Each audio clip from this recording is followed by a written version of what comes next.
इशरत ने जिनिया को पैदा किया तो बिलक पड़ी, कौन शादी करेगा इससे, बेटा होता तो भी था। मगर लड़की इशरत का सांस अटकने लगा। वो जिनिया का गला दबा देना चाहती थी, मगर शबीना भाभी ने उसे ये कहकर रोक दिया, ये मेरे जवार की दुल्हन है, और जिनिया को चूमकर गले लगा लिया। इशरत को समझ नहीं आती खुश हो या आपदीदा, ये वो बच्ची थी जिसके बाप का उसे कतई इल्म ना था।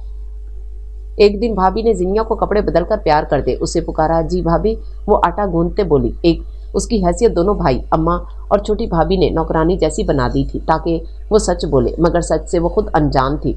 न छत पर जाने की इजाज़त थी, न दरवाज़ा खोलने की। ऐसे में बड़ी भाभी उसके लिए बहुत बड़ा सहारा थी। तुम्हें जिनिया रमज़ी जैसी नहीं लगती? इशरत चौंक उठी, उसे रमज़ी याद भी ना था। हाँ, उसके भी दो दो डिम्पल पड़ते हैं और ये बहुत यूनिक चीज़ है। 1,00,000 इंसान में से किसी एक के ऐसे होते हैं, बिल्कुल भाभी ने कहा। फिर मतलब की बात पर आई, इशरत क्या ये रमज़ी की बेटी है? इशरत भी जिनिया को गौर से देखने लगी।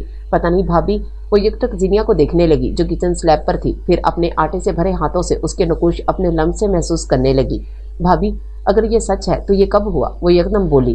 क्या मतलब, तुम्हें नहीं पता? नहीं भाभी, मुझे मेरी बेटी के सर की कसम, मुझे कुछ नहीं पता। इशरत डर गई। तुम्हें कुछ पता भी होता है? छोटी भाभी किचन में दाखिल होते बोली। कितने लोगों से रंगरलियां मना चुकी हो जो पता नहीं। अगर तब भी याद ना आए तो अपने सब यारों से पूछ लो। राब्ते तो होंगे तुम्हारे। क्यों भाभी?